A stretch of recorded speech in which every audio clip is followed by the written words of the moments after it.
சீமான் தனியாக மன்னிப்பு கேட்க தொழிலதிபர் மூலம் தூது அனுப்பியதாக டிஐஜி வருண்குமார் கூறிய நிலையில் வருண்குமார் தான் தொழிலதிபரை அனுப்பியதாக சீமான் பதிலளித்துள்ளார். இருவர் இடையிலான காரசார வார்த்தை மோதல் குறித்து இந்த தொகுப்பில் பார்க்கலாம். எப்படி சொல்லலாம்னா, மைக்கு முன்னாடி புலி, மற்ற இடத்துல எல்லாம் எலி. அவ்வளவு பெரிய சீன்லாம் இல்லையே, அவ்வளவு பெரிய அப்பா டக்கர் அவரு. நான் போய் மன்னிப்பு கண்டிப்பா அவர் பேசின பேச்சுக்கு தண்டனை வாங்கி கொடுக்கணுன்றதுல உறுதியா இருக்கேன். எனக்கு தண்டனை பெற்று நீ கொடுத்துரு, நீ பாக்குற கொடுத்துரு, நீ பாக்குறீங்க.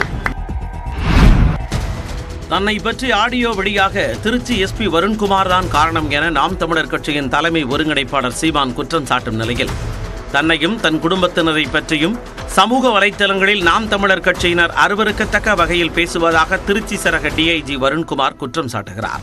இதனால் இருவருக்கும் இடையே மோதல் நீடிக்கும் நிலையில் சீமான் மீது நடவடிக்கை எடுக்க கோரி தொடர்ந்த அவதூறு வழக்கு விசாரணைக்காக நேற்று முன்தினம் ஆஜரான டிஐஜி வருண்குமார் தன்னிடம் மன்னிப்பு கேட்க தொழிலதிபர் மூலம் சீமான் தூதுவிட்டதாக கூறினார். இவருக்கு எப்படி சொல்லலாம்னா, மைக்கு முன்னாடி புலி, மற்ற இடத்துல எல்லாம் எலி. என்ன காரணத்தினால சொல்றேன்னா, ஒரு தொழிலதிபர் மூலமா இந்த பிரச்சனைக்கு நடுவில் வார்த்தை அனுப்பி விடுறாரு. நான் தனிப்பட்ட காரில் டின்ட்டு போட்ட கிளாஸ் போட்ட காரில் நான் வரேன், நான் மன்னிப்பு கேட்குறேன். நான் அதை ஒத்துக்கலை, எனக்கு உடன்பாடு இல்லை, நான் சொல்லிட்டேன். இதற்கு சென்னையில் நடந்த நேற்றைய செய்தியாளர் சந்திப்பில் பதிலளித்த சீமான் தான் எதற்காக மன்னிப்பு கேட்க வேண்டும் என கேள்வி எழுப்பினார். அவ்வளவு பெரிய சீன்லாம் இல்லையே, அவ்வளவு பெரிய அப்பா டக்கர் அவரு. நான் போய் மன்னிப்பு தம்பி, அவர் ஏதோ காமெடி பண்ணிட்டு அலைகிறாரு. தம்பி, என் பரம்பரையிலே கிடையாது தம்பி. நீ என்ன பெரிய, நீ யார் முதல்ல? நான் உனக்கு மன்னிப்பு, நீ யார் முதல்ல? நீ யாருன்னு முதல்ல சொல்லு எனக்கு. நீ யாரு? நீ உன்ட்ட மன்னிப்பு தவறு செஞ்சது நீ. இதையடுத்து நேற்று நியூஸ் 18 தமிழ்நாடு தொலைக்காட்சிக்கு பிரத்யேக பேட்டி அளித்த சீமான் டிஐஜி வருண்குமார் தான் தொழிலதிபரை அனுப்பி சமரசம் பேசியதாக குறிப்பிட்டார். நீ தான் அனுப்புன அந்த தொழிலதிபரை. அவர் கெஞ்சினாரு, நான் தான் சொன்னேன். நான் எதுக்கு தம்பி அவர்கிட்ட போய் பேசணும்னு எந்திரிச்சு போனேன். அந்த தொழிலதிபரை கூட்டி வா, இதே மாதிரி நீங்க எல்லாம் கேமரா வச்சுக்கிறீங்க, ரெண்டு பேரும் எல்லாரும் பேசுறோம், அவர்கிட்ட கூப்பிடுங்க. இதனிடையே சீமானுக்கு தண்டனை பெற்று தராமல் விட மாட்டேன் எனவும் வருண்குமார் நேற்று முன்தினம் கூறியிருந்தார்.